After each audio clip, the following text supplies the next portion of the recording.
Nola's fastball sure looked lively today.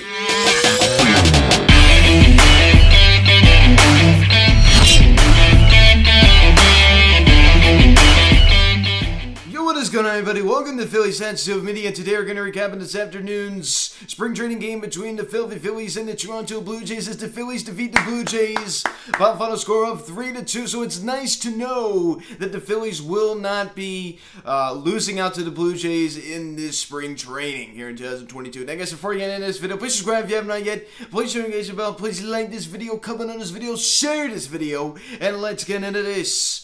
So Aaron Nola takes the mound today, goes 2 innings with the 5 strikeouts, and I tell you what, his fastball looked very, very good. I have to say, especially that one to Alex Smith, that strikeout and that fastball on the outside part of the plate, high and away, and Alex Smith, well, he was reaching, and his breaking ball looked decent today, but of course he did allow those 2 home runs to the Jays, but other than that, he was pretty good. That was the only 2 runs scored by the Toronto Blue Jays this afternoon. As we pick up the scoring summary here in the top of the first inning. Runner-up for AL MVP last season, Vladimir Guerrero Jr. Homers on a fly ball to left field, his first home run of the spring, and it's 1-0 Toronto here in the first. So Vladimir Guerrero Jr., a guy that he kills us, man. He kills us. He's a good player. There's no question about that, right? He, definitely had some uncertainty, surrounding him, early in his career. But in 2021,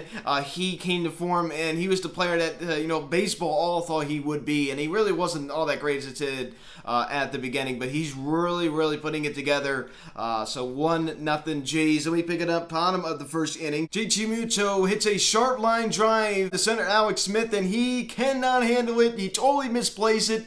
Goes, pretty much all the way to the wall right near the warning track. Teoscar Hernandez was able to get the ball right before JT Muto was able to get the second, and Jean Segura comes around to score as the Phillies now tie it at 1. So not the best read there by Alex Smith out in center field. So JT Muto's first hit there of the spring and his first AB is an RBI double. So as I said, not the best play out there. And then we pick it up top of the second inning. Orellis Martinez homers on a fly ball to left field. His first of the spring as the Blue Jays now retake the lead. Now a 2-1 ball game. So that was a fastball right there from Aaron Nola. We all know his problems last season of allowing the homers, especially with the breaking ball. Now that home run he allowed to Guerrero was an off-speed pitch, but this was not. I think the Phillies are just really worried about getting him back to the form we all know he can be. I don't think he's really going to put too much on his plate right now, especially with the injury to Zach Wheeler, especially with Eflin not being ready for opening day. As far as hopefully, getting enough time to be ready for opening day, I think your main concern is getting Aaron Nola back to his form. We all know, how good Aaron Nola can be. So hopefully he could return to that form. Then we pick it up, bottom of the second inning. Luke Williams singles on a dunker to right field, and Juan Camargo comes around to score. So now the ball game is all knotted up at 2. So a back and forth game here early between these 2 squads. So Luke Williams, a guy that did show some promise last season with that walk-off home run against the Atlanta Braves to win it. We're down to our final out, and that was just unbelievable. So Luke Williams able to drive in Juan Camargo. So we got a 2-2 tie. Then we pick it up bottom of the 7th inning. Varium Nunez singles on a ground ball to left field. It was a chopper, and Ortiz comes around to score. And that was not really the hardest hit ball, but run is a run as the Phillies now take a 3-2 lead. And they go on that score. 3-2 is your final. So the Phillies get their first win of the spring against the Toronto Blue Jays. So Matt Vieron gets to start out of the leadoff spot and goes hitless with 2 Ks, right? He didn't really look that great today. But Jean Segura scoring the run on the JT Muto RBI double. Was misplayed out there in center. And he also was able to collect that hit as well. And Bryce Harper, right, in the starting lineup. He worked a pretty good at-bat, second at-bat. I was able to draw a walk. His first at-bat, he got very unlucky, right, with that line out, and then he struck out his last at-bat. It was nice to see Hart back in action. And if you did not hear the news, he reportedly was pushing the Phillies very hard to sign Nick Castellanos. So definitely a big part in the Phillies getting Nick Castellanos. There's no doubt about that. Harper is definitely giving his piece, and they should be listening to him. JT Muto, only hit was a big one. The RBI double, he hit the center that was misplayed, and able to score Jean Segura. And Rhys Hoskins gets to start at first, and this is a guy we probably wouldn't have been seeing early in the spring because of the fact that he had to have that surgery at the end of August last year. So now, because of the delayed spring training, we can now see him, and he doesn't do much today. With the 2 strikeouts, and Didi Gregorius gets to start at short today. And I think that, listen, I understand we're all disappointed about what Didi has done. He's been a very, very big disappointment. Do not get me wrong about that. But I think we cannot sleep on this guy. Let me just say that. We cannot sleep on this guy. We all know what he's capable of. So I don't think you could give up on this guy just yet, right? I mean, we can't write him off just yet. His defense, of course, is terrible. We all know what this guy did in 2020. If he can just stay healthy, I think it's going to be a very interesting season to watch Didi. I think it really, really is. I think too many people are giving up on him, but don't be surprised if this guy comes back and puts up the numbers he put up in 2020. Do not be surprised at that. And Luis Garcia, we're able to see him, right? One of our top prospects. It was nice to see him making the hit and also drawing that walk. It's refreshing to see these young prospects coming up. In camp, and it's definitely exciting to watch these guys play. There's no question about that. Juan Camargo also scoring one of the Phillies' runs on that Luke Williams RBI single.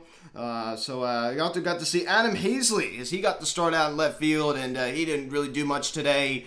This is a guy that has just really, really fallen off. In the first-round pick in 2017, he's just been a major disappointment. And this is a guy that I thought would be the future out there in center field, and I think a lot of people have given up on him, and rightfully so. I hate to say that, but rightfully so. I mean, this guy has been disappointing, to say the least. It's just a very unfortunate situation, for Adam Heasley. Luke Williams, with that ribby single to right. I mean, that kind of a lucky hit there, but I mean, a hit is a hit.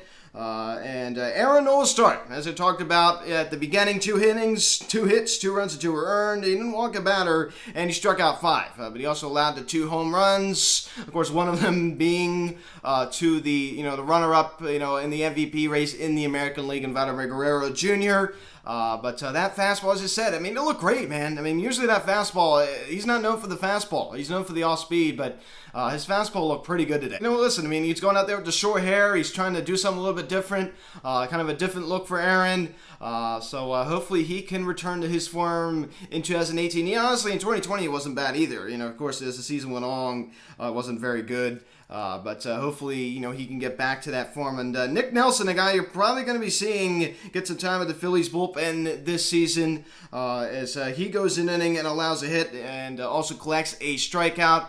So not bad out of Nick Nelson this afternoon. Definitely going to keep your eye on him. So the Phillies finally beat the Toronto Blue Jays. And our bullpen did a very, very good job. I tell you what, man, our bullpen did a great job. And I understand this is spring training, but I was very, very impressed with our bullpen this afternoon. Some young arms, that look pretty good, man. I'll be honest, they look pretty good. Even guys like Eric Miller, a guy that was drafted in 2019. 24 years old. These are some guys that, could work out. And believe me, I mean, I understand this is spring training, as I said, but this is not an easy Blue Jays team. They have a very, very young team, a good farm system. This is not like facing the, Los Angeles Angels in spring training team that just doesn't really have the best farm system. No. This is a good, young Blue Jays team with a lot of promise in that farm. So that gives me some encouragement. So I heard the interview of Joe Girardi today. He's talking about, he's just dreaming about the new lineup possibilities with Schwarb and now Castellanos on board. The late signing break last night.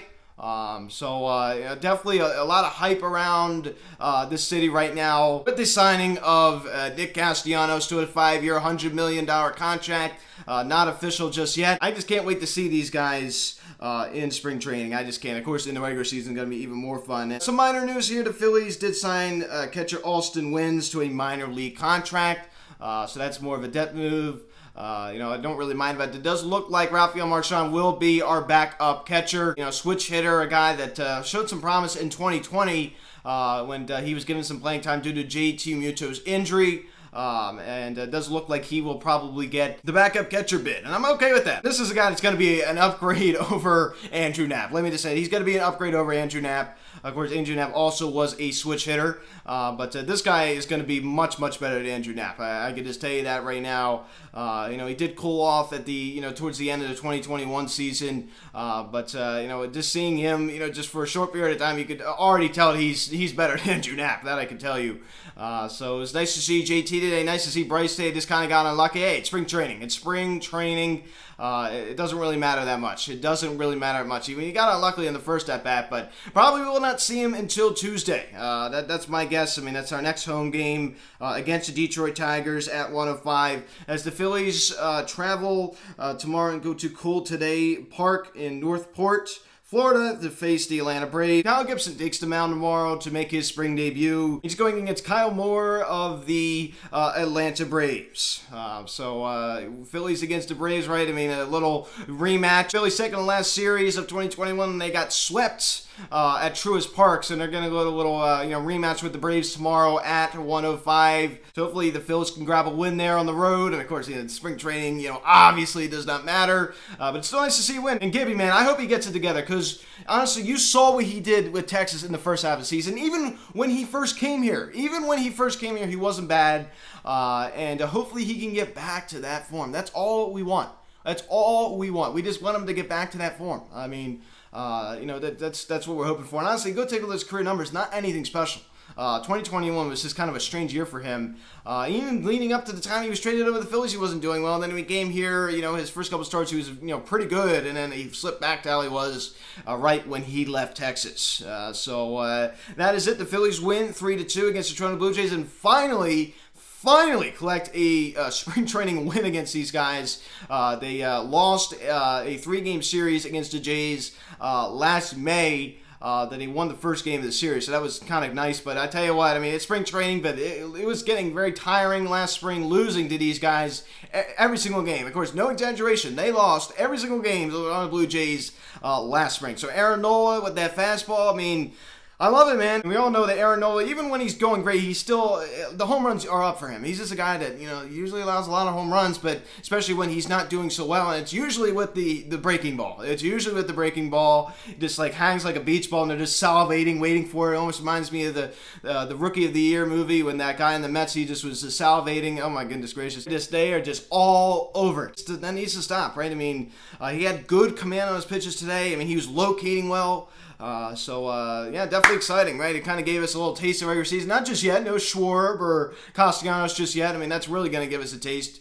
Nice seeing Harp and, JT, and even though Hoskins didn't do anything, it was nice to see them in the lineup. Nice to hear Joe Girardi's voice. It's just nice to see him on TV. Nice to hear Tom McCarthy talk. They had a little, pregame ceremony down there in Clearwater at Baycare Ballpark honoring the 75th year of the Phillies being in Clearwater. So it's been quite a while. Definitely some history down there. So guys, thanks so much for watching this video. Please subscribe if you have not yet. Please share the bell. Please like this video, comment on this video, share this video, check the social media, link in the description section at Phillies Attitude Media, Instagram, Twitter, Instagram, call or text 267-225-3292. Email me, philliesatitudemedia@gmail.com. So guys, thanks so much for watching. I'm Luke, and I'll talk to you later. I'll see you guys.